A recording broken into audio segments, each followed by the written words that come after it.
बिस्मिल्लाहिर्रहमानिर्रहीम रब्बी यस्सिर वला तुअस्सिर व रब्बी ताम्मिम बिल खैर। अस्सलाम वालेकुम व रहमतुल्लाहि व बरकातुहू। आज हम ट्रांसलेशन का अपना लेक्चर नंबर 5 करेंगे। सबसे पहले इससे पहले आपको हमने SVO स्ट्रक्चर बताया ट्रांसलेशन में, फिर SV बताया और आज हम करने जा रहे हैं SVC स्ट्रक्चर। SVC में जो S है वो वही जिस तरह के तमाम में था, ये सब्जेक्ट है। V जो है वो वर्ब है, लेकिन यहाँ जो वर्ब है वो वर्ब इन दो वर्ब से मुख्तलिफ है। यहाँ पर हम जो वर्ब कर रहे थे वो ट्रांजिटिव और इंट्रांजिटिव वर्ब हम इस्तेमाल कर रहे थे इन दोनों केसेस में, जबकि यहाँ पर जब हम वर्ब पर आए हैं तो ये हमारा ट्रांजिटिव या इंट्रांजिटिव वर्ब नहीं होगा, बल्कि ये हमारा होगा प्राइमरी वर्ब, यानी प्राइमरी, जिसको हम प्राइमरी ऑक्सिलरी भी कहते हैं। और हम इसे इसके काम के लिहाज से कभी कभार लिंकिंग वर्ब भी कहते हैं, क्योंकि ये एक लिंक डेवलप कर रहा होता है एक वर्ड से दूसरे वर्ड के साथ। और तीसरा जो हमारा एलिमेंट यहाँ पर है वो है सी, और सी जो है वो हमारा है कॉम्प्लीमेंट।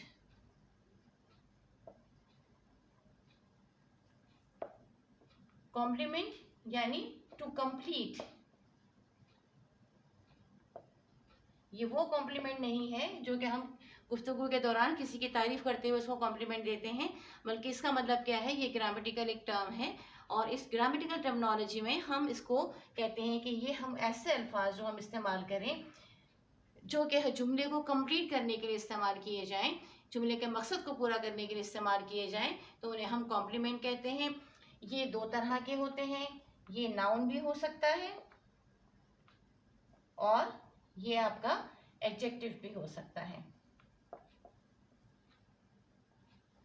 यानी किसी की खूबी को बयान करने वाला भी हो सकता है और कोई नाम, कोई प्रोफेशन, किसी चीज़ का नाम भी हो सकता है। अब हम इसके एग्जाम्पल करेंगे तो आपको ये अच्छी तरह से समझ में आ जाएगा। खासकर इस चीज़ को समझना बहुत ज़रूरी है प्रेजेंट टेंस बनाने में या ट्रांसलेशन करने में या कोई भी टेंस बनाने में।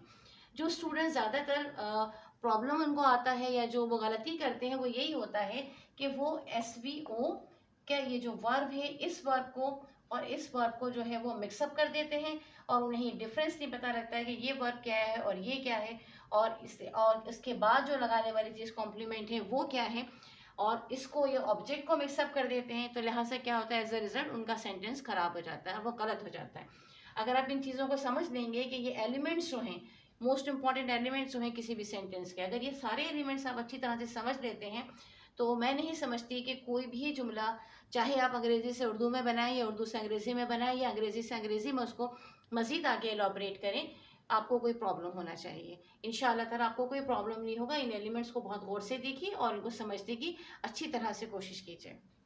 जैसे कि मैंने आपको बताया कि SVC स्ट्रक्चर में ये जो V है हमारा, ये जो है इसको हम प्राइमरी ऑक्सिलरीज भी कहते हैं और इसके फंक्शन के लिहाज से हम इसको लिंकिंग वर्ब भी कह रहे होते हैं। इस बात को अच्छी तरह से जहन में बिठा लीजिए। अंग्रेज़ी में जो टर्मिनोलॉजीज इस्तेमाल होती हैं, जो वर्ब इस्तेमाल हो रहे होते हैं, जो चीज़ें इस्तेमाल हो रही होती हैं, तो जो उनका फंक्शन वो कर रहे होते हैं उसके हिसाब से हम उसको वो नाम दे देते हैं। एक ही चीज़ होगी, किसी जगह पर वो कुछ और कहलाएगी, किसी जगह पर कुछ और, यानी उसका जो फंक्शन है वो क्योंकि डिफरेंट होगा लिहाजा वो डिफरेंट कहलाएगी। मिसाल के तौर पर इस चीज़ को आप इस तरह समझ लीजिए, जैसे एक आपकी अपनी शख्सियत है। आप जब क्लास में बैठे हुए हैं अपने टीचर के सामने तो आप एक स्टूडेंट हैं, आपकी पोजीशन क्या हो गई, स्टूडेंट वाली हो गई। लेकिन जब आप अपनी वालिदा के सामने या अपने वालिद के सामने आप खड़े हुए हैं तो आप उनके बेटे हैं। अपनी बहन के सामने खड़े हुए हैं तो आप उसके एक भाई हैं। या इसी तरह अगर आप बहन हैं तो, अगर आप लड़की हैं तो आप बहन हैं, आप बेटी हैं।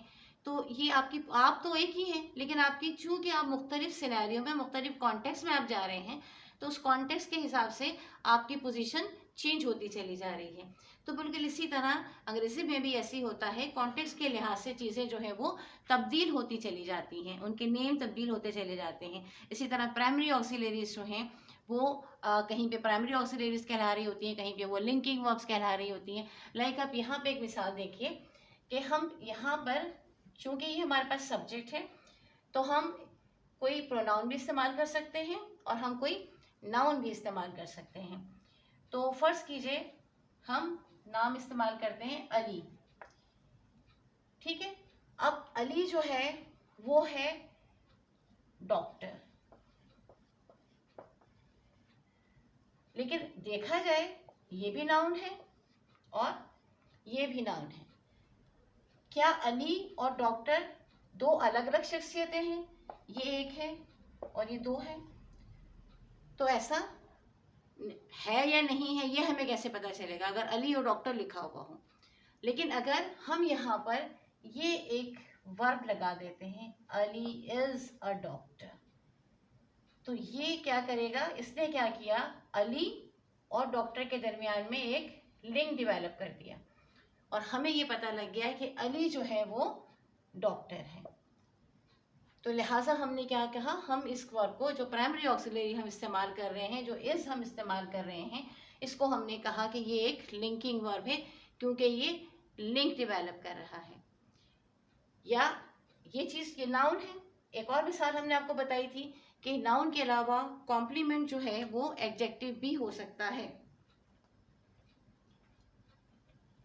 लिहाजा हम एक एडजेक्टिव भी ले लेते हैं, यहाँ पर ये वाली मिसाल भी ले लेते हैं, फिर इसके बाद हम ट्रांसलेशन की तरफ चलेंगे तो वो हमें करने के लिए आसानी हो जाएगी। अली नाइस। अब अली और नाइस, अली तो हो गया नाउन और नाइस क्या है, एडजेक्टिव है, किसी की खूबी बता रहा है। ये खूबी क्या इसमें है, अली इज नाइस है, यानी एडजेक्टिव के साथ नाउन का लिंक हो गया। तो ये हमारे एसवीसी सेंटेंसेस हैं जिसमें कि मेन वर्ब नहीं होता, कोई ट्रांजिटिव वर्ब नहीं होता, कोई इनट्रांजिटिव वर्ब नहीं होता। इस चीज़ को खास कर याद रखिएगा कि ये हमारे जो सेंटेंसेस होते हैं, एसवीसी के जो सिंपल सेंटेंसेस होते हैं, चाहे वो प्रेजेंट में हो या वो पास्ट में हो, ये पास्ट में भी हो सकता है, अली वॉज नाइस, ये भी हो सकता है, फ्यूचर में भी हो सकता है। इसके साथ बी लगा देंगे, इसको हम पैसिव कर देंगे, अली, इसको हम आसान कर देंगे। और Majid Ali will be nice, will के साथ हमेशा जब हम कोई एडजेक्टिव इस्तेमाल कर रहे होंगे तो बी लगाएंगे, या नाउन एसवीसी सेंटेंस में करेंगे तो हमेशा हम इसके साथ बी लगाएंगे। Ali will be a doctor, Ali will be nice, इस तरह से हम इसको इस्तेमाल करेंगे। तो आपने देखा कि ये लिंक डेवलप करके एक सेंटेंस बना रहा है और इसमें कोई काम नहीं हो रहा है। इससे पहले जो हमने सेंटेंसेस किए थे, एसवीओ हमने किया था, तो हमने एग्जाम्पल दी थी आपको कि आई ईट एन एप्पल, मैं एक सेब खाती हूँ, तो सेब के खाने का काम हो रहा था। एस वी हमने किया था तो हमने कहा आई गो, मैं जाती हूँ या मैं जाता हूँ, तो जाने का काम हो रहा था। लेकिन Ali is nice, Ali is a doctor, इसमें कोई काम नहीं हो रहा है, इसमें सिर्फ पोजीशन को एक्सप्लेन किया जा रहा है, आपको बताया जा रहा है कि इस नाउन का इस नाउन या इस एडजेक्टिव से क्या ताल्लुक है। अब आइए इसको हम ट्रांसलेशन की तरफ लेकर चलते हैं। अब हमारे पास ये एक एग्जाम्पल है कि मैं एक उस्ताद हूँ। अब यहाँ देखिए कि मैं जो है वो हमारा क्या होगा, सब्जेक्ट होगा, ठीक है। और उस्ताद जो है अगेन वो भी एक प्रोनाउन है, वो भी एक नाउन है, एक प्रोफेशन है। अब ये सिर्फ ये जो हूँ है ये हमें बता रहा है कि ये हम जब इस जुमले को बनाएंगे तो हम इसी में जो भी हम वर्ब इस्तेमाल करेंगे वो हम प्रेजेंट टेंस का वर्ब हम इसमें इस्तेमाल करेंगे। यानी हमारे पास यहाँ पे भी नाउन आ गया और यहाँ पे भी नाउन आ गया। ये नाउन प्रोनाउन है, इसको चेंज कीजिए तो ये क्या हो जाएगा, आई। ये टीचर, ठीक है। अब हमारे पास एक जुमले में दो नाउन आ रहे हैं। स्ट्रक्चर हम फौरन चेक करेंगे कि एक जुमले में जब दो नाउन आते हैं तो हमारे पास स्ट्रक्चर होता है एसवीसी का। लिहाजा हमने इसी तरह इसको चेंज करने की कोशिश की कि हमने पहले क्या किया, एस लगाया यानी सब्जेक्ट लगाया, आई। अब ये जो हूँ है, आई के साथ जो प्रेजेंट आएगा, जो वर्ब आएगा, ये वर्ब है यहाँ का, जो वर्ब आएगा, जो लिंकिंग वर्ब आएगा वो क्या होगा, आई एम अ, एक आई एम अ टीचर। आपका जुमला कंप्लीट हो गया कि मैं एक उस्ताद हूँ। आपने देखा कितनी आसानी से हमने पहले एलिमेंट सेट किए। जब हमें एलिमेंट्स अपने मिल गए, अब हमें पता लग गया कि यहाँ क्योंकि इधर भी नाउन आ रहा है और इधर भी नाउन आ रहा है, तो आखिर ऐसा कौन सा जुमला होगा, कौन सा स्ट्रक्चर होगा जो हम अब यूज़ करेंगे। तो हमने फ़ौरन देखा कि ये होगा हमारे पास स्ट्रक्चर एसबीसी का, जो हमें सेंटेंस बनाने में हेल्प करेगा। लिहाजा हमने फौरी तौर पर अपने स्ट्रक्चर को लिया और उसको प्रॉपरली हमने जहाँ जहाँ हमें जो वर्ड बिठाने थे उसको हमने बिठा दिए और हमारा जुमला जो है वो कंप्लीट हो गया। इसकी एक और मिसाल ले लीजिए। अब हम एक और मिसाल ले लेते हैं। इसमें आप देखिएगा, पहली मिसाल जो हमने ली थी वो थी हमारी नाउन वाली। अब हमने एक एडजेक्टिव की मिसाल ली है। अब ये देखिए, ये हमारे पास सब्जेक्ट आ गया, ये है हमारे पास, हमें बता रहा है कि ये प्रेजेंट टेंस होगा, प्रेजेंट फॉर्म में होगा। और अगेन सब्जेक्ट को हम ये बताते हैं कि ये नाउन है, और नाउन क्या है, वो प्रोनाउन है। नाउन जो है वो प्रोनाउन है। और खूबसूरत, वर्ड खूबसूरत जो है हमारे पास वो क्या है, वो हमारे पास है एक, ये हमारे पास है एक एडजेक्टिव। ठीक है, खूबसूरत हमारे पास जो है वो एडजेक्टिव है। अब जब हम इसको बनाएंगे, अब हमने देखा कि यानी कि एडजेक्टिव जो है वो हमें पता है कि ये कॉम्प्लीमेंट होता है। अब हमारे पास दो एलिमेंट आ गए, एक सब्जेक्ट आ गया है और एक कॉम्प्लीमेंट आ गया है। और जाहिर है कि वर्ब कोई हमें ऐसा नज़र नहीं आ रहा यहाँ पर जो कोई काम कर रहा हो। हाँ, ये है कि लिंक बना रहा है कि ये है, इसके अंदर ये वाली खूबी मौजूद है। तो लिहाजा ये हम अब जब चेंज करेंगे, अब आप जाहिर है कि बात खूबसूरती की हो रही है, हैंडसम नहीं है, स्मार्ट नहीं है, अब ब्यूटीफुल वाली बात हो रही है। इसकी जब हम अंग्रेजी करेंगे तो ये ब्यूटीफुल होगा। तो हम एस को जो है वो चेंज कर देंगे, इसको हम शी में, लिहाजा हमने लिखा शी। अब लिंक लगाना है कि ये इस खूबी को पसेस करता है, ये एडजेक्टिव इसके अंदर मौजूद है। तो लिहाजा है से साबित हुआ कि ये इज है। तो हमने सेंटेंस बना लिया, शी इज़ ब्यूटीफुल।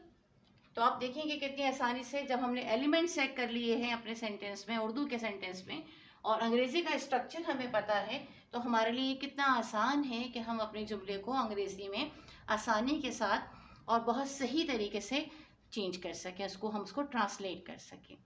अच्छा, इसी तरह एक और जुमला भी ले लीजिए आप, ताकि आपके लिए आसानी रहे। अब ये हमारे पास एक और जुमला है, मैं ठीक हूँ। अगेन ये देखिए कि ये सब्जेक्ट है, सब्जेक्ट जो है वो हमारे पास नाउन है, नाउन बेसिकली प्रोनाउन है और फर्स्ट पर्सन है, आई चेंज हो गया ये। ठीक एडजेक्टिव है, ठीक है, और अंग्रेजी इसकी क्या है, फाइन, आई एम फाइन कहते हैं ना। अब ये हूँ आ गया, सब्जेक्ट आई है, ये प्रेजेंट है, इसका मतलब क्या हुआ कि ये लिंकिंग वर्ब है, और लिंकिंग वर्ब आई की वजह से क्या होगा, एम होगा, और ये कॉम्प्लीमेंट है, सी है। अब हमने देख लिया कि हमारे पास जो स्ट्रक्चर्स आ रहे हैं, सॉरी ये लिंकिंग वर्ब है, ये हमारा सी है, यहाँ पे सॉरी यहाँ पे ये हमारा सी है। अब हमने देख लिया कि अगेन एस है, लिंकिंग वर्ब है और सी है, स्ट्रक्चर हमारा यही आ रहा है, एसवीसी। अपनी जगह पर लिखना शुरू कर दीजिए, आई वी MC, fine, I am fine, मैं ठीक हूँ। आपका सेंटेंस कंप्लीट हो गया और बिल्कुल सही अंग्रेजी का जुमला भी बन गया। तो आप देखें कि अगर हम रूल्स को फॉलो करते हैं और हम स्ट्रक्चर या पैटर्न, जो सेंटेंस पैटर्न है, उसको अगर हम समझ लेते हैं तो हमारे लिए ये बहुत आसान हो जाता है कि हम सेंटेंस को ट्रांसलेट कर लें। उम्मीद है कि ये प्रेजेंट इंडेफिनिट टेंस का आपको ये वाला लेक्चर आपको और बाकी के तमाम लेक्चर्स भी आपको पढ़ने में बहुत मदद देंगे और आप इसके सेंटेंसेस बनाइएगा। अगर आप ये SVC, SVO, SV और SVC ये स्ट्रक्चर्स अगर आप समझ लेते हैं अच्छी तरीके से, तो आगे आपको बढ़ने में SVA स्ट्रक्चर बनाने में या SVOA या SVOO वाले स्ट्रक्चर्स बनाने में आपको कोई प्रॉब्लम इंशाल्लाह ताला नहीं होगा। ये हमने ज़्यादातर कोशिश की है कि सेंटेंसेस जो बनाएं वो हम प्रेजेंट टेंस में बना रहे हैं। इसी चीज़ को हम पास्ट में भी कर लेंगे इंशाल्लाह नेक्स्ट लेक्चर में।